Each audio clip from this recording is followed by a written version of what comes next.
नमस्कार, आपके साथ मैं हूं सबीना तामंग देशमुख। आप देख रहे हैं कच्चा चिट्ठा। गाजा पर इजराइल की बमबारी को लेकर रूस ने बहुत कड़ा रुख अख्तियार कर लिया। नंबर 1 चैनल के इस नंबर 1 शो में आज सबसे पहले बात पुतिन की तरफ से आई वार्निंग की करने जा रहे हैं। गाजा पर इजराइल के बमबारी ने अब अमेरिका और रूस को आमने सामने लाकर खड़ा कर दिया। रूस ने कहा कि पश्चिम एशिया का यह युद्ध अब बाकी इलाकों तक भड़क सकता है। सवाल यह है कि क्या रूस अब ऐसी जंग की वार्निंग दे रहा है जिसमें इजराइल विश्व युद्ध का एपिसेंटर बन जाएगा?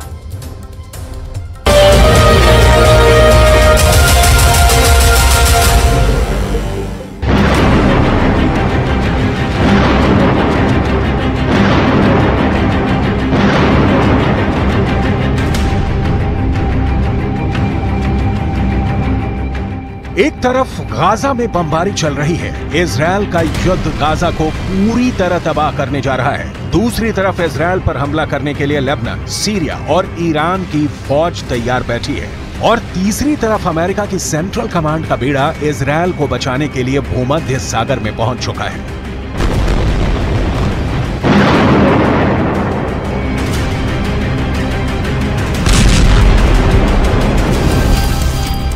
ये अमेरिका का सबसे खतरनाक बेड़ा माना जाता है। यूएसएस फोर्ड यूरोप के आसपास तैनात रहकर उत्तरी अफ्रीका और पश्चिम एशिया में किसी भी वक्त बमबारी के लिए तैयार रहता है। अचानक इस एयरक्राफ्ट में हरकत बढ़ गई है। फाइटर एयरक्राफ्ट लगातार लॉन्च किए जा रहे हैं और इस पर तैनात स्पेशल फोर्स किसी भी वक्त ऑपरेशन के लिए लॉन्च की जा सकती है।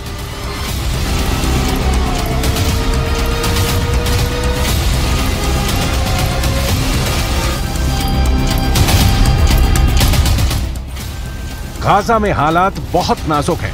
इजराइल दिन रात बमबारी कर रहा है। सैकड़ों लोगों की मौत हो चुकी है। इजराइल अब अपने ऊपर हुए अटैक का बहुत बेदर्दी से बदला लेना चाहता है और यही वजह है कि उसके बम अब आम नागरिक और हमास के बीच फर्क नहीं कर पा रहे।